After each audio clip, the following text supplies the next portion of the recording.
sometimes people have what it takes, but they haven't recognized it yet. Just go forward. So what do you need to do? How do you stand out? So what you need to do is be that person that's different and is bigger than you think. Rise from the ashes and fly like the phoenixes that you are.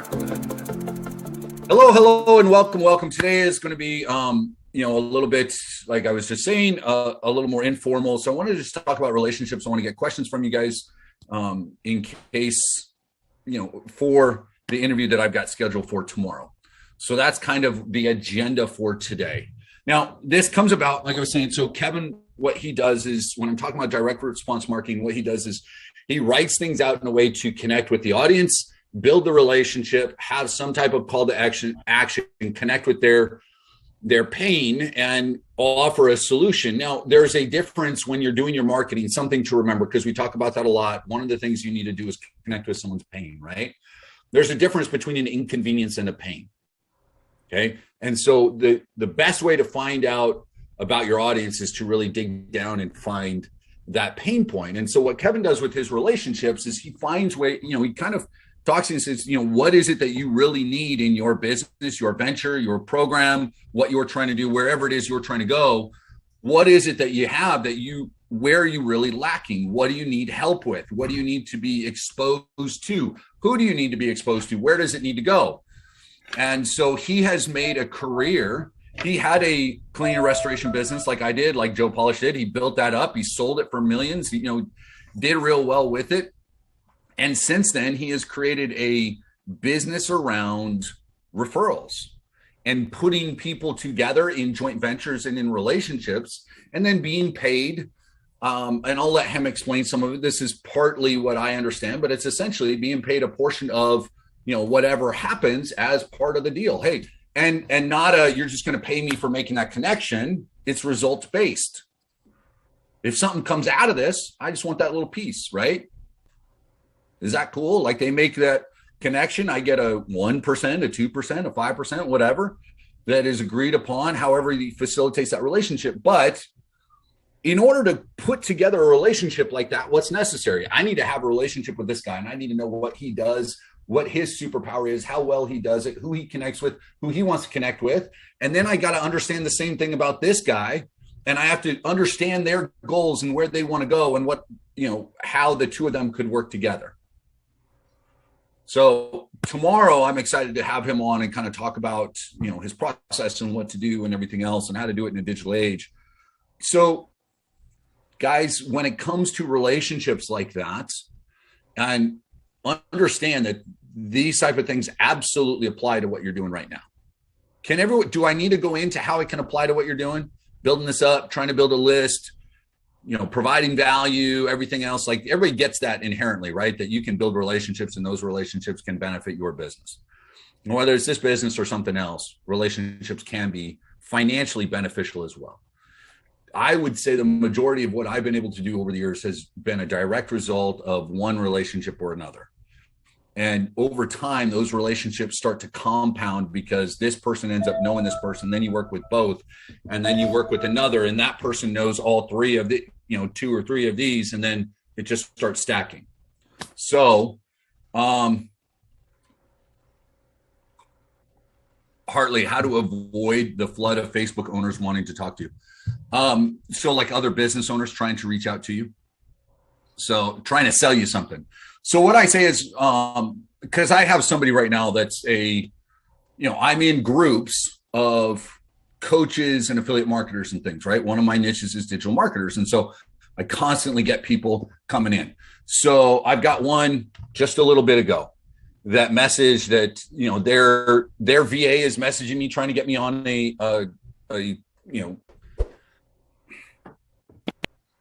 what would you call it? An introduction, a discovery call with this life coach, because he's got a freak training. And look, I understand how it is. Depending on what's going on, I'm open to certain conversations, because I'm looking. What I would do first is I would look and see if that person has a possibility of me building a relationship, maybe not buying directly what they have, but maybe we can build a joint relationship that can be mutually beneficial. I'll first look at, so this is what I do, Hartley. First, I look at them and see, are they at this level where, I'm a step below them and I can benefit? I'm even with them, and then I can, we both can benefit. Or if they're doing the exact same thing I'm doing, and I think all they're going to do is try and sell me and it's not going to work, then I say, look, I've got this. This is what my time is worth. Let me know and I can send you the payment link. And people real quick will turn away, right? Absolutely. Be happy to book an appointment. Now, anytime I book an appointment like that, it's typically a $249 consultation fee or a $997 consultation fee. Or my first, the first 15 minutes is free, but after that, I charge, $247 an hour. Where would you like me to send the payment link? And real quick, they'll stop bothering you if all they're trying to do is sell you a $7 course. I mean, it can be a little obnoxious, absolutely. But you've got, once you start valuing your time, I've had a couple people that go, let's talk for 15 minutes. Maybe we can come up with something. And from there, it turns into a 15-minute, and we find that we could have a mutually beneficial relationship, and then we build from there, right? So it just depends. If they're just spamming, just go, hey, I've got the exact same product, right? And typically, they'll back away. Does that help, Hartley? Well, it kind of does. I think you said all the right things. It's just, by nature, I don't want to be rude to people, but at the same time, getting 10 requests to instant message me and talk to me is just, too much. If they request it on Facebook, it's one thing. If they actually message you, then they're taking it to another level, and then I'll respond. If all they're doing is saying, hey, message me, I just like it and move on. But first thing that I do almost every time is I will check out their page real quick and see, is this person a step above me? Can I learn? Are they at the same level? Can we do something together? Or is this really just like a brand new affiliate marketer? They're trying to push their product. And at that point, I'll go, hey, if you got something, feel free to message me. Why would I do that?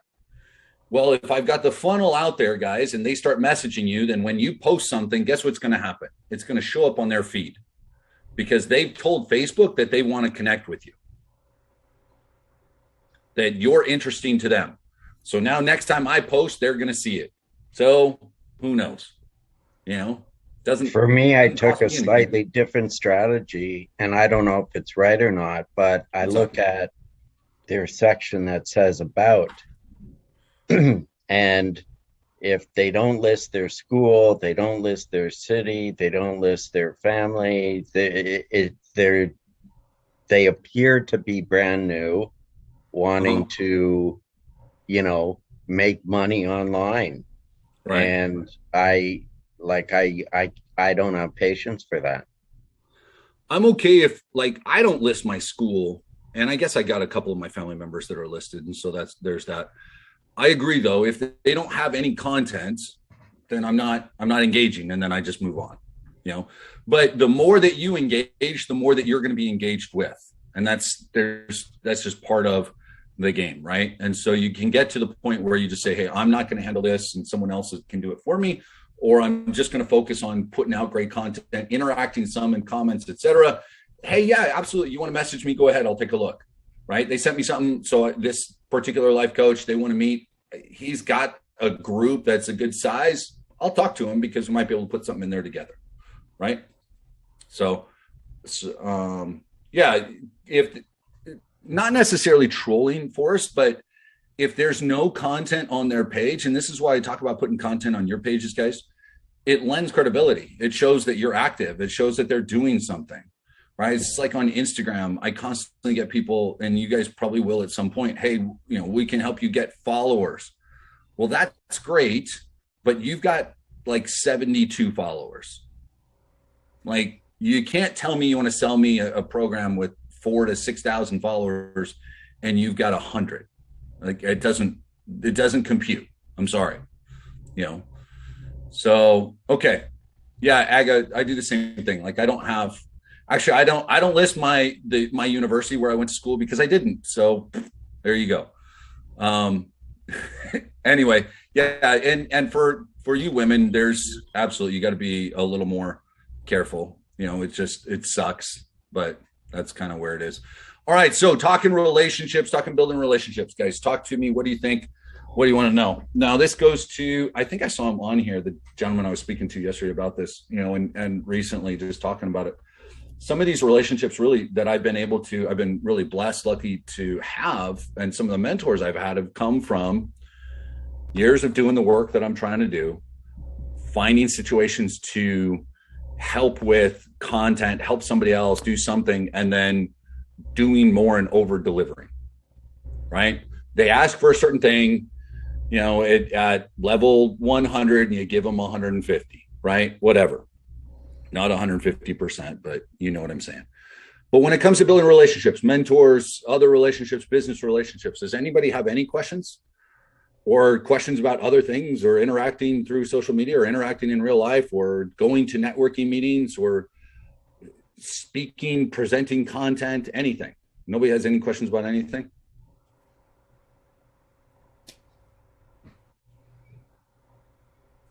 Everybody's just here to be a sponge today. Tips for introverts. I would really like to know how he got his start. How he started like those first couple of relationships. The very beginning. Okay. So I'll let him answer that. So the introverts, obviously there's different levels of introversion, right? Being an introvert. I feel like I'm an introvert, but a situational extrovert. That's kind of how I feel. Like if I'm in a situation where I have to put myself out there, then I do. It's weird for me. And there's a different level of that. Obviously, you have things like public speaking, and my ability now to go out and do it really just stems from forcing it over and over and over and over again for years. And it started young, but in certain social situations, like at a party, at a networking event, I'd much rather find one or two people to try and talk with. And that's always been my strategy at those. And it's why I try and do that now, is build relationships with one or two key people that could turn into something more, as opposed to trying to be everything to everybody. If you're trying to do it, I took the Briggs-Myers years ago. They told me I was tied between intro and extro. Yeah. So you have things, and this goes to what I've talked about with self-awareness, guys. You have the Briggs-Myers, you have the Colby test, you have all of these other exams that'll teach you about who you are and where you are. And then you have the book that I've recommended, Emotional Intelligence, which talks about self-awareness, social awareness, self-management, and social management, and kind of how you perceive yourself, how others perceive you, how you interact emotionally. All of those things play into those relationships. The better that you understand yourself, I don't need to understand everything about everybody, but if I understand me, then I can make it work, right? Because then I'll understand how I'm going to interact with someone. Forrest, what do you mean by genius level XL? What do you mean? I posted that wrong, and that wasn't quite the question I meant. Sorry. I was trying to say a quote from The Big Leap, and it just came out wrong. Okay. What did you want to say? That's the part I'm trying to figure out right now, and I'll let you know in a minute. Okay. Got it. But Aga, as far as being an introvert, I think part of it is sometimes you have to force yourself out a little bit. But I also know, Aga, you do a great job, like with your social media. Obviously, that's where I see you at, and here. So you put yourself out there enough. What I would do is occasionally be vulnerable there and say, guys, I'm here all the time, because you've got fans that interact with you. I'd say, look, I'm here all the time and I'm smiling, I'm doing this, but it takes work. It's a struggle. And, I understand that it may be a struggle for me to do this. It may be a struggle for you to do, to put down the carbs, or to get up and do this workout, or to do this. Cause a lot of what she talks about is fitness and food based. So it's a way though to connect with your audience, and where you get into, I've talked about the train with the attractive character. Russell Brunson talks about it in .com Secrets, but it's part of where you can say, look, it's one of those vulnerabilities, or, where I'm not perfect, and I want to, you guys got to understand that, be real and relate to them in that way. So, Jeff has a question, and then I'll come back to Jess. Tony. Said, I thought I've always been an extreme extrovert, however, during COVID. Aga, you were going to say something real quick? So do I still come across like I'm some superhero from my social media? Because in the stories, I kind of share vulnerabilities, but I think I don't share it in the post. And then people think like, you're so positive. I'm just like, I'm pretty normal, in fact. Yeah, well, and say exactly that. Like, I try to be positive. And there are moments when it's great and others when, there's a struggle just like everybody. And if you're in that space, blah, blah, blah, and it's just an easy way to connect. You do a good job. Just keep doing it and put out that little bit of more. It's hard if you are an introvert or if you have a level of social anxiety, it's hard to push out, but it's the same thing. If you've never done public speaking, if you've never put out content, if you've never put yourself on video, it's hard to do it. Do it anyway. Start small, do it anyway. And that's the key. So we'll go Jeff first and then Michael's question and then Jens. Jeff, what you got, sir? Yes, sir. Talk about relationship. You talk about mentor. Yeah. How do you go about finding the right mentor? And second part of the question is, we're all starting new. And at what time, at what point should you get a mentor? Obviously, this is something that is going to be unique for everybody, right? And when is the right moment is one of the age-old questions. And what I've learned is that the moment is never right. And so it's always now in my mind, right? When should I do this? Now, as soon as possible. Just about it. That for me has kind of become the answer for just about everything. If it's something that I know I'm going to want, then why should I delay it? Right. And I'm not talking about, certain pleasures. Yes, you delay, right? Certain rewards you delay, but certain things that will allow you to accelerate your growth mentally, spiritually, physically, emotionally, all of those things with my business. Why would I delay it? I'm going to do everything I can to make that adjustment as soon as possible. So I'm going to try and find a mentor. Now, certain mentors I've kind of established for myself. There's a handful of people that I have found. We live in a great age where authors and influencers or people that are influential in just about any category in life are much more easily accessible than any time before, right? We've got access to people that we can find. And if we follow the pathway of certain actions, we can get connected to them in a way we wouldn't. As far as selecting a mentor, when ultimately that's up to you, right? At what level is this a mentor, or am I paying someone to mentor or coach me? Am I finding someone that I can pull into my circle that is going to be almost like the sage, the wise man up on the mountain that will occasionally give me, the crumbs of wisdom? Or is this someone that is going to take a more active role in my life? Or is this someone that I'm simply going to be looking up to? So there's different levels of mentorship and coaching in my mind. And you have to kind of figure out which one you're looking for. As far as selecting mentors, what I've done is what I've talked about. I've looked for ways to, in everything that I do, provide more than what I've been asked, to put myself in situations that I wouldn't normally be put into. And through that, you end up meeting some people, and then you find ways to help them without expecting anything in return. Done enough. Some of those have been, I've done the work and I got to kind of associate with the person for a short amount of time, and then relationship moved on. Nothing came of it. And others have turned into business relationships. Others I've been able to kind of work with them hand in hand on certain projects where I was, what would be considered the subordinate, but still compensated for it, plus the opportunity to learn. And then others I've just paid directly for that chance. So more and more, though, that's set me up in a situation where now I can say, I've worked with, this individual who's big in the affiliate marketing game, that's done over 250 million, now nearly 30 million online, helped him create one of his courses.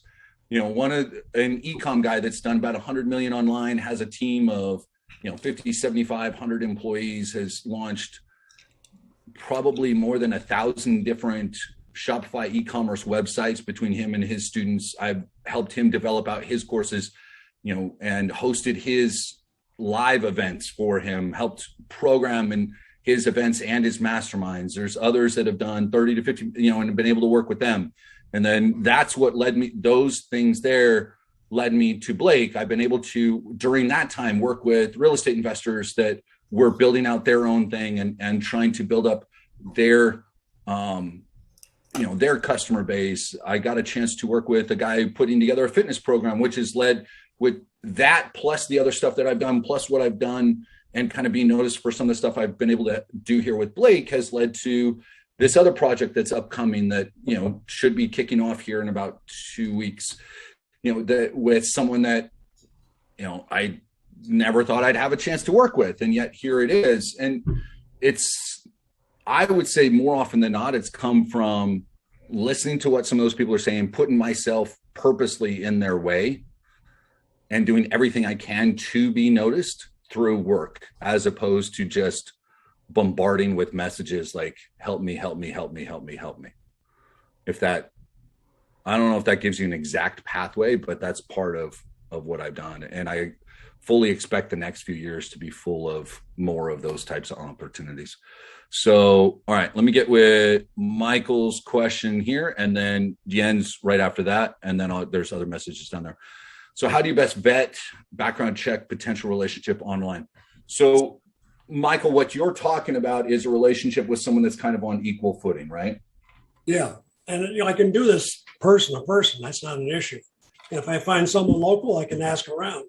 But if it's someone online, I mean, they may have a great website, they may have a great Facebook or LinkedIn presence, but is there substance behind that? And I just want to figure out the best way to, you know, dig down and really vet this individual or firm. So obviously research becomes important, and what you talked about is part of it. So I'm looking on Facebook, and I'm looking not just at the website, right? Because here's the thing with everybody. I talk about putting content out. If you want to build a relationship with someone, then you better be up to the level of what you're looking for, right?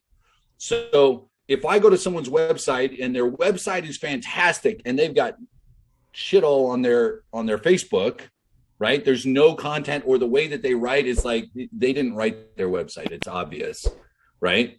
Then I'm going to look and I'm going to go, well, I don't know. And so then I'm going to check on LinkedIn. I'm going to Google. I'm going to go further back on their Facebook. I'm going to see if they're in some groups. Maybe I'll join a group.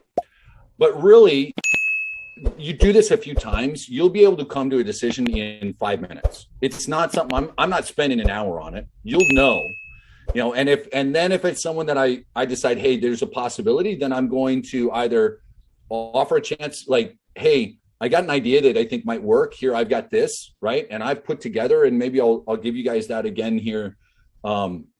After we meet with, you know, Kevin tomorrow, I'll put together again. I've got like a joint venture form that I've used that I'll give you guys as a base, as a template that you can put together.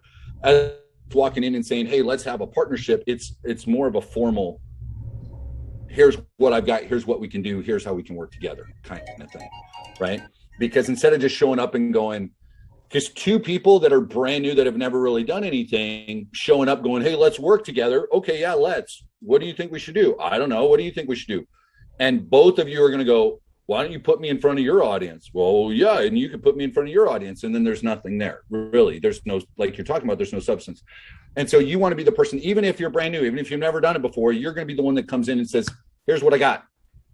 And you go, this formal is something I've used a number of times, or my team. Say that. If you guys, you know, I know a lot of you guys, oh, I don't want to say this because, look, my team, you guys, especially some of you guys have been on these calls now for months, we're part of a team. So you could say that. This is what my team and I use for relationships as we jump into something. That way it's kind of formal. We can make adjustments, obviously, based on us and our unique situation. What do you say? And then that takes the pressure off the other person, and it puts you in the driver's seat, right? This is for kind of equal footing. This is not, if they've got a group of 20,000 members or 10,000 members and you're the brand new guy, you're not going to go, here, I've got this. Or if they go, well, how would that work? Then you say, well, this is something that I've used before. I recognize you've got the group. So why don't you take a look? Let me know what you think, and we can make adjustments accordingly, right? It depends on how you position yourself in that regard. I wouldn't spend hours and hours and hours trying to vet somebody. Like you'll know And then if you want to get on a quick call, then in 5 minutes, if you didn't know before, you'll know after probably the first 2 minutes. Okay. Right? Well, This is not someone I'm going to want to hang out with or do business with, or like Steve Sims talks about, have a chug of beer with, right? yeah. If they're not Well, someone you're going to spend time with, then don't spend time with them. and you bring up some good points there, Andrew. There are people I know personally that are also have a good online presence. And those may be the first ones I want to at least explore working with, because I know them, I know how they work, and I really respect what they do. So Exactly. Yeah. See what they've got. Okay. All right. Rick, I'm going to write that down. Basic questions at the beginning to qualify. That's for Kevin tomorrow, right? Yep. Jens, what question do you have, sir? You got your hand up there. Yeah, hello. I think several of these or several answers you give right now in the formal comments, but I want to ask you again. For me, it is relationship. It's based on trust. Yeah, and how is the best way to build up trust, even in an online business, that people trust you, or you can trust other people. I recognize that several people they have a lot of content in their Facebook group, but there is, from my side, there is not really a feeling of that I can trust them. And what would you say? How can you accelerate this, or how can you do this that you build up such a feeling? Trust online for me, Jens, I'm gonna mute you. There's a weird feedback there. Trust for me when it comes to online relationships comes from, like, I'm not going to jump in bed with somebody. I've just learned I'm not going to jump in bed in a formal relationship right away. I can vet them quickly, but I'm still going to kind of follow along for a little bit, right? So what I do is I'll identify some people, and then I follow for a little bit before I do that initial reach, like I was just talking about with Michael, right? Are they posting, is the content in line with my thoughts? At least closely. I'm okay if people have different political views or this or that. Like I'm cool, because we're all different people. That's fine. But we can still have certain core values. What are they putting out? Does it fit me? Would it fit my market? Does what I have fit them? Right. So again, you're talking more a relationship of equals here, right, Jens? So if I'm looking at that, then I'm paying attention to what they're putting out, and then I'll comment, and then I'll reach out. Maybe I'll DM them, or I'll share something that they've shared to show, hey, I'm recognizing what you've got and what's going on. So here you go. And it's that little bit of reciprocity that kind of builds until you reach out and you say, hey, let's have that conversation. And then it's just the only way to build that trust from there is just actions. Do they do what they say they're going to do? It's not, there's no easy way to build trust. At the same time, you've got to get over, all of us need to get over the bias of, well, it's online, so I just don't think I can trust them the same way I would as if I was in person, because we're in a digital age, right? All of the people on this, I don't think Mike's on this call right now. He's the only person of you that I've met in person. That's it. And yet some of you I've known for almost a year, right? Like you got to get over this hang up of, oh, we're online, I just don't know if I can trust them as well as I could if I saw them in person. Because we all know people that we've met in person that you don't trust, at all, right? I wouldn't leave my wallet sitting on the table to go to the bathroom. So, it's just part of the reality that we're in. So you need to find ways to speed up that process. And really, it's only going to come from, more communication. And then if given a task, do they follow through? And that's it. And if they don't follow through, then you move on. Give them a chance, follow through. Okay, something happened, that's great. Or a little delay, not a big deal. But I'm also, we're not talking about trust where I need to worry about, I'm signing over a part of my company with them. It's a little different. So, okay, David, I could probably answer a couple of these, but we can ask Kevin tomorrow. How does he attract the clients? So I know a big part of what he's done has been live events, has been going out and networking with others like that. But again, he's not doing webinars because he's not interested in large scale lead generation. He's looking for a handful of small relationships. And every one of those connections, anyone that he connects someone to is going to result in $20,000, $50,000, $100,000 for him, right? That's what he's looking for. He's not looking for, a big list of people that can generate, 50 to 100 to $200 a pop for him. He doesn't care about those. I'm guessing from what I've seen, right? So there you go. Okay, one relationship leads to another. Absolutely, it really does if you do it the right way. Do you suggest VAs for your target audience? What do you mean, Forrest? Okay, so virtual assistant. I've been hearing a lot about message botting, virtual assistants in various niches. I just wasn't sure if that was for the basis for all of them. So I really just wanted to know when do you apply such an item? So I'm in the process of training a VA right now on commenting and messaging. Okay. So they're kind of learning my voice. I'm asking them now. I obviously, guys, and I've talked about this, I deploy VAs a little bit more than you guys would at the beginning, just because, my time I'm using in other places and I need to remain active where I need to remain active. And so I've got one that I put through the copywriting masterclass that we've got within the accelerator program. I've given them other things to study as far as copy goes. And then I told them to study some of my posts and how I write. And so to begin with, what I had them do is, find posts in Facebook and in Facebook groups that would be things that I could comment on, and ask them to, in my Skype group with them, post the post, have them write up a response, and then I'll take the response and either tweak it or say, yes, that's good. And so it's more labor intensive now than it will be, right? I'm investing time and effort into them. Long run, it's going to make them a better copywriter, and hopefully they stay with me for a good long time. And if not, hey, I helped train one more person and made them better so they can go out and build their own business. And I'm okay with that. But hopefully what they're doing is they're becoming a better copywriter, which will make my life easier. So right now I'm in the process of doing that. I'll just have to keep you up to date in how that works out. So, okay, thank you. We'll see. So Hatfield McCoy's in digital marketing, individuality is basis of trust. Yep, absolutely. The reason why I said that Hatfields and McCoy's is because we were talking about that whole basis of trust. And a lot of these people, honestly, we can't physically see them. So we just have to trust what they say based upon what we see in content. And I completely agree with that. What most of the partners are saying here, well, this is what I'm worried about. I'm worried about trolling. I'm worried that content is not going to be on the basis of my target audience.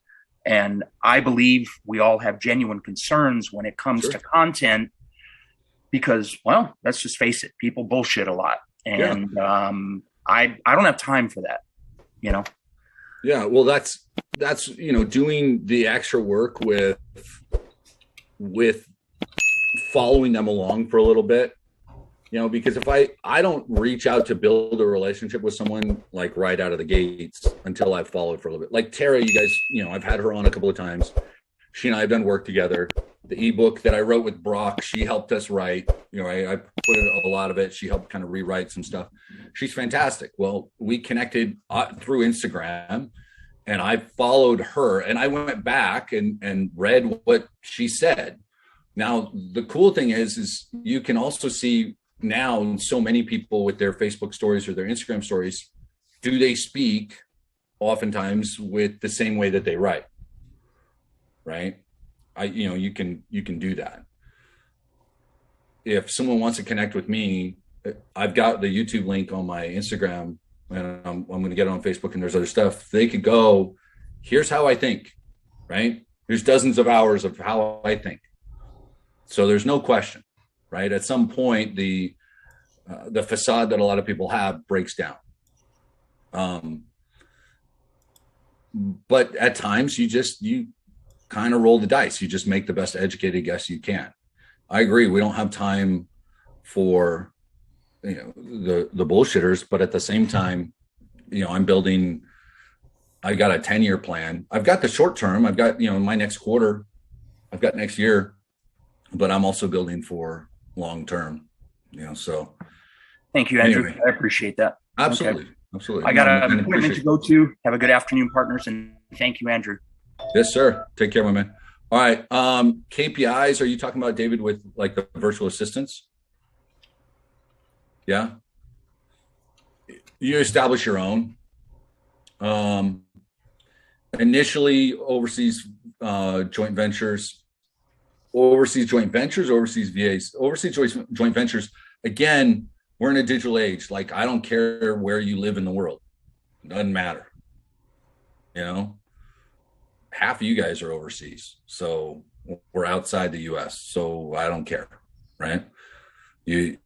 Zoom is still, that's the new country that we all live on. Zoom, Facebook, Instagram. That's where we're at now. So, all right, guys, if you have any other questions, so tomorrow noon, he said we may start a couple minutes late because he's dropping off his kids.